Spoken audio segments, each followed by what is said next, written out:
علیہ وسلم نے ارشاد فرمایا قیامت کے دن لوائے حمد میرے ہاتھ میں ہوگا اور اس کے نیچے ہر نبی ہوں گے. آدم علیہ السلام سے لے کر عیسیٰ علیہ السلام تک ہر نبی میرے جھنڈے کے نیچے ہوں گے.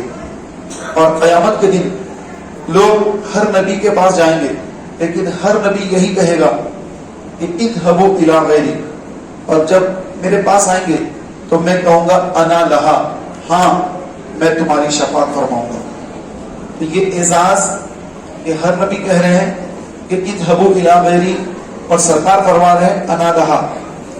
اذهبوا الی غیری یعنی میں کچھ نہیں کر سکتا، کسی اور کے پاس جاؤ.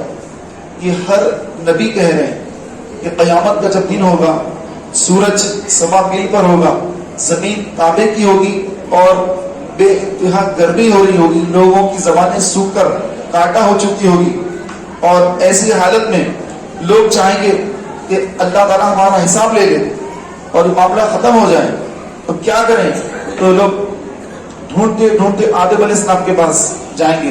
آدم علیہ السلام سے عرض کریں گے کہ اے آدم علیہ السلام، آپ اللہ کی بارگاہ میں ہماری سفارش کیجیے کہ یہ معاملہ ختم ہو جائے، یہ گرمی ختم ہو جائے، محشر کا دن ختم ہو جائے. یہ بڑی سختی ہے، یہ برداشت نہیں ہو رہی ہے. تو آدم علیہ السلام فرمائیں گے اذهبوا الی غیری، میں اللہ کی بارگاہ میں تمہاری سفارش نہیں کر سکتا، تم کسی اور کے پاس جاؤ. نوح کے پاس جاؤ، کسی اور نبی کے پاس جاؤ. تو لوگ وہاں سے نکل کر پھر دوسرے نبی کے پاس جائیں گے، نوح علیہ السلام کے پاس جائیں گے، شیس علیہ السلام، نوح علیہ السلام، دیگر انبیاء علیہ السلام کے پاس جاتے رہیں گے. تو ہر نبی یہی جواب دیں گے اذهبوا الی غیری، اذهبوا الی غیری، کہ میں نہیں کر سکتا، آپ کسی اور کے پاس جاؤ. سب کے پاس جا جا کر آخر میں عیسیٰ علیہ السلام کے پاس جب آئیں گے تو عیسیٰ علیہ السلام یہ فرمائیں گے کہ اے لوگوں، آج تمہاری شفاعت کوئی نہیں کر سکتا. ایک ہی ہستی ہے، ایک ہی ذات ہے، اور وہ ہے ذات محمد عربی صلی اللہ علیہ وسلم کی ذات. کہ وہ آقا علیہ السلام کی ذات ہے کہ جو آج تمہاری شفاعت کرے گی، تو تم ان کی بارگاہ میں چلے جاؤ. تو سب کے سب اب آقا کو تلاش کریں گے. تو پیارے بھائیوں، آقا کہاں ہوں گے؟ فرمایا جہاں پر میزان عمل ہوگا، نیکیاں گناہ تولے جا رہے ہیں، وہاں پر آقا موجود رہیں گے. یا پھر وہاں نہ پائیں، سرکار نے فرمایا کہ مجھے وہاں نہ پاؤ تو میں پل صراط پر موجود رہوں گا. ایک میزان پر، یا دوسرا پل صراط پر، یا تیسرا حوض کوثر پر. ان تین جگہوں پر مجھے تلاش کرنا. تو پیارے بھائیوں، لوگ حضور کو بڑی مشکل سے تلاش کر لیں گے، اور تلاش کرنے کے بعد آقا کی بارگاہ میں آ کر عرض کریں گے کہ یا رسول اللہ، دیکھیے ہماری زبانیں سکر کاٹا ہو گئی، اور ہم ہر نبی کے پاس گئے اور ہر نبی یہی فرما رہے ہیں اذهبوا الی غیری، اذهبوا الی غیری. تو یا رسول اللہ، آپ ہماری شفاعت فرمائیے. تو آقا علیہ السلام اب یہ نہیں فرمائیں گے کہ میں بھی کچھ نہیں کر سکتا، یہ نہیں فرمائیں گے، بلکہ آقا فرمائیں گے انا لہا، ہاں میں اس کے لیے ہوں، ہاں میں تمہاری شفاعت فرماؤں گا، ہاں میں اس کے لیے تیار ہوں. تو پیارے بھائیوں، اب آقا علیہ السلام اللہ کے حضور سجدہ ریز ہوں گے، اور سجدہ ریز ہو کر اللہ کی بارگاہ میں سجدہ ریز ہو گئے تو اللہ فرمائے گا کہ محبوب اپنا سر سجدے سے اٹھا لے، سل توٹی مانگیے عطا کیا جائے گا. تو پھر آقا علیہ السلام فرماتے کہ میں اپنا سر اٹھاؤں گا سجدے سے، اور اللہ تبارک و تعالیٰ کی بارگاہ میں امت کی سفارش فرماؤں گا. تو اللہ تبارک و تعالیٰ میری سفارش کی وجہ سے میری امت کی بخشش شروع فرما دے گا. اب لوگوں کا حساب و کتاب شروع ہوگا. وہ گرمی، وہ تپش ختم، اب حساب و کتاب شروع. اب حساب کتاب شروع ہوگا تو آپ علیہ السلام فرماتے ہیں کہ میں کبیرہ گناہ گاروں کی، بڑے گناہ گاروں کی، جو بڑے بڑے جنہوں نے گناہ کیے، میں ان کی شفاعت فرماؤں گا. اور جو چھوٹے، جن سے چھوٹے چھوٹے گناہ ہو گئے، وہ تو جو اللہ تبارک تعالیٰ کو تو ویسے معاف فرما دے گا، لیکن جتنے بڑے گناہ ہیں، کبیرہ گناہ ہیں، ان کی میں شفاعت فرماؤں گا. تو پیارے بھائیوں، اب آقا صلی اللہ علیہ وآلہ وسلم شفاعت فرما رہے ہیں. عادت فرماتے ہیں آپ روتے جائیں گے، ہم کو ہنساتے جائیں گے. وسعت دی ہے خدا نے دامن محبوب کو، جرم کھلتے جائیں گے اور وہ چھپاتے جائیں گے. تو آقا علیہ الصلوۃ والتسلیم امت کی شفاعت فرما رہے ہیں، اور امت جو ہے سبحان اللہ وہاں سے کبیرہ گناہ گار جنہوں نے بڑے بڑے گناہ کیے ان سب کی بخشش اللہ تعالیٰ تبارک و تعالیٰ فرمائے گا. آقا علیہ السلام فرماتے ہیں کہ میں اپنے رب سے اپنے ہر امتی کی جب تک بخشش نہ کرا لوں میں اپنے رب سے راضی نہیں ہوں گا, اور رب مجھے راضی کرے گا تو میں اپنے ایک ایک امتی کو جب تک داخل جنت نہ کرا لوں میں راضی نہ ہوں گا. میرے پیارے بھائیوں, ہمارے آقا علیہ الصلوۃ والتسلیم نے یہ فرمایا کہ تم مسلمان مرنا اور میں تمہاری شفاعت فرماؤں گا. کافر نہ مرنا, مشرک نہ مرنا, ایمان سلامت لے کر آنا. ایمان کے ساتھ آؤ گے, ایمان سلامت لے کر آؤ گے تو میدان محشر میں تمہاری بخشش ہوگی. میں اللہ کی بارگاہ میں تمہارے گناہوں کو بخش پاؤں گا. لیکن اگر کفر میں مبتلا ہو کر آئے, کافر مرے, تو پھر کافر کی کبھی بخشش نہیں ہوگی, اور کافر کی بخشش کی دعا کرنے والا ہی کافر ہو جاتا ہے. اگر کوئی کافر مر جائے تو اس کافر کی اگر کوئی مغفرت کی دعا کرے, جیسے بہت سارے لوگ غیر مسلم فلم ایکٹر وغیرہ مرتے ہیں تو ان کے جو چاہنے والے ہوتے ہیں, ان کے فینس, ان کے چاہنے والے, تو وہ جو ہے ان کی مغفرت کی دعائیں کرتے رہتے ہیں, ان کی رحمت کی دعائیں کرتے رہتے ہیں. تو یاد رکھیں پیارے بھائیوں, اللہ تبارک و تعالیٰ عز و جل نے کافر کے لیے فرمایا کہ کافر کو اللہ کبھی نہیں بخشے گا. جب اللہ نے فرما دیا کبھی اس کی بخشش نہیں ہوگی, تو اس کے بعد اب اللہ کی بارگاہ میں یہ کہنا کہ اللہ اے اللہ اس کو بخش دے. جب اللہ نے فرما دیا کہ اس کی کبھی بخشش نہیں ہوگی, اس کے باوجود اس کی بخشش کی دعا مانگنے والا خود اب کافر ہو جاتا ہے. تو یہ مسلمان کو احتیاط کرنا چاہیے کہ جس کا خاتمہ کفر پر ہو, جو کافر مرتا ہے, چاہے وہ یہودی مرے, نصرانی مرے, بت پرست مرے, جس بدعقیدگی پہ مرے, تو اس کے بعد اب اس کی مغفرت کی دعا ہرگز ہرگز نہ کی جائے. اگر اس کی مغفرت کی دعا کرے گا تو دعا کرنے والا کافر ہو جائے گا. پیارے بھائیوں, نبی کریم علیہ الصلوۃ والتسلیم نے فرمایا قیامت کے دن جب میدان محشر میں جب تم آؤ گے تو میں کثرت درود سے تمہیں پہچان لوں گا. جتنے لوگ آئیں گے تو گروہ کے گروہ آئیں گے. تو ایک نمازیوں کا گروہ آئے گا, ایک تہجد گزاروں کا گروہ آئے گا, ایک صدقہ خیرات کرنے والوں کا گروہ آئے گا, ایک کثرت سے درود پڑھنے والوں کا گروہ بھی آئے گا. آقا علیہ السلام فرماتے ہیں کہ جو کثرت سے درود پڑھنے والا ہے وہ گروہ اس کے ہر فرد کو میدان محشر میں پہچان لوں گا کہ یہ میرا وہ غلام ہے, یہ میرا وہ امتی ہے جو دنیا میں مجھ پر کثرت کے ساتھ درود پڑھتا تھا. تو پیارے بھائیوں, آج جو ہم درود پڑھ رہے ہیں, یہ ہمارا آج کا درود پاک پڑھنا, یہ ہمارا نام حضور کی بارگاہ میں پہنچانا ہے. ہم جب درود پڑھ رہے ہیں تو ہمارا نام, ہمارے نام کے ساتھ ہمارے والد کا نام بھی فرشتے لے کر آقا کی بارگاہ میں جا رہے ہیں اور عرض کر رہے کہ یا رسول اللہ, آپ کا فلاں ابن فلاں امتی نے آپ کی بارگاہ میں یہ درود شریف کا نذرانہ پیش کیا ہے. تو آقا علیہ الصلوۃ والتسلیم اپنے ہر اس امتی کو جو حضور پر درود بھیج رہا ہے اس کا نام بھی پہچانتے ہیں, اس کے والد کو بھی جانتے ہیں, ان کا نام حضور کی بارگاہ میں پیش کیا جا رہا ہے. تو کتنے خوش نصیب ہیں وہ مسلمان بھائی جو کثرت سے درود پڑھ رہے ہیں, ان کا نام ان کے والد کے نام کے ساتھ حضور کی بارگاہ میں پہنچ رہا ہے صلی اللہ علیہ وسلم. اور آقا علیہ السلام فرما رہے ہیں میدان محشر میں تو پہچان لوں گا کہ یہ میرے غلام, یہ میرے امتی جو مجھ پر کثرت سے درود پڑھتے تھے. تو وہاں پر پہچان لیے جائیں گے. تو میرے پیارے بھائیوں, وہاں پر کوئی کسی کو پہچاننے تیار نہیں ہوگا. باپ بیٹے سے بھاگے گا, بھائی بھائی سے بھاگے گا, دوست دوست سے بھاگے گا, کوئی کسی قسم کی مدد کرنے کو تیار نہ ہوگا. اور آقا علیہ السلام فرماتے ہیں کہ میں اس کو پہچان لوں گا اس کے درود پاک پڑھنے کی برکت سے. تو ذرا اندازہ لگائیں آپ کہ جو ہم وقت ادھر ادھر کے کاموں میں صرف کر رہے ہیں, درود نہیں پڑھ رہے ہیں, اگر آدھا گھنٹہ درود پڑھنے بیٹھ جائے تو 1000 مرتبہ درود پڑھ سکتے ہیں. ہم کئی گھنٹے بنا وجہ ادھر ادھر ضائع کر دیتے ہیں, ان کے ساتھ دوستوں کے ساتھ ہوٹلوں میں بیٹھ کر گپے مارتے ہوئے, یہ وہ باتیں کرتے ہوئے, فضول گوئی کرتے ہوئے وقت برباد کر لیتے ہیں. لیکن اگر وہ وقت اگر برائے کار لاتے ہوئے اگر درود پاک روزانہ پڑھنے کا اپنا معمول بنا لیا تو آقا علیہ السلام میدان محشر میں جب بھائی بھائی کو نہ پہچانے, باپ بیٹے کو نہ پہچانے, آقا علیہ السلام فرماتے ہیں کہ میں آپ کو پہچان لوں گا. اور وہ دن پیارے بھائیوں, نہ آدم علیہ السلام سے لے کر عیسیٰ علیہ السلام تک کسی نبی اور کسی ولی سب یہ کہہ رہے ہیں کہ اذهبوا الی غیری, سب یہ کہہ رہے ہیں کسی اور کے پاس جو ہم نہیں کر سکتے. اور آقا فرما رہے کہ میں تمہاری شفاعت کرواؤں گا اور وہ ہستی ہمیں پہچان لے, وہ ہستی ہمیں اس وقت پہچان لے جن کو اللہ نے وسعتیں دی ہے, خدا نے